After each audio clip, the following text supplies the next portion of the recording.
Ano nga ba ang mapanagutang pagpapasya na nakaugat sa ating panampalataya o paniniwala? Ito ay pagpili sa kung ano ang tama at makakabuti sa kapwa batay sa mga aral ng ating paniniwala.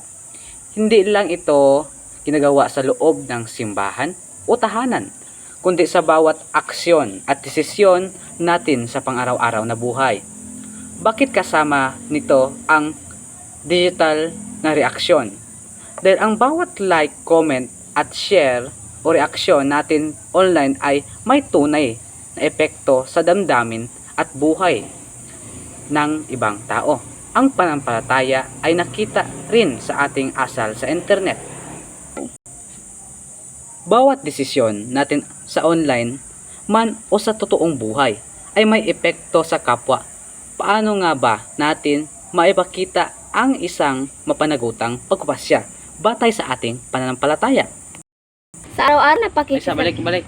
Ayun na. Ay, sa istorya. Okay. Sa araw-araw na pakikisalamuha sa pamilya, kaibigan o kapwa, ang pananampalataya ay hindi lang binabanggit. Ito ay sinasabuhay na ipapakita natin ang mapanagutang pagpapasya kapag pinipili natin ang maging tapat, igalang ang opinyon ng iba at tumulong na walang hinihintay na kapalit. Sa mundo... Okay. Balik ka sa... Okay na.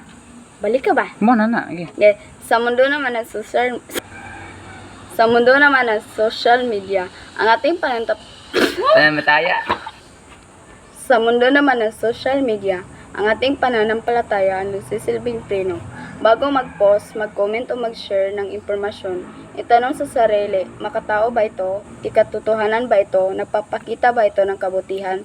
Ang responsable netizen ay hindi napapakalat ng chismis o galit. Sa uli, isang lang ang pananta natin sa digital o sa totoong buhay ang paggawa ng tama dahil ito ang turo ng ating paniniwala. Ang totoong pananampalataya ay nakita sa ating mga paggawa at sa respeto natin sa kapwa saan man tayo naroroon. Sa uli, isa lang ang panuntunan natin isa lang ang pananunan natin sa digital o sa totoong buhay ang paggawa ng tama dahil ito ang turo ng ating paniniwala. Ang totoong pananampalataya ay nakita sa ating mga gawa at respeto natin sa kapwa saan man tayo naroroon. Maging ehemplo ng kabutihan, magpasya ng may pananagutan.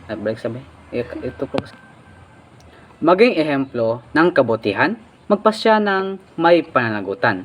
Sa salita man, sa gawa, o sa bawat pag-click. Ako.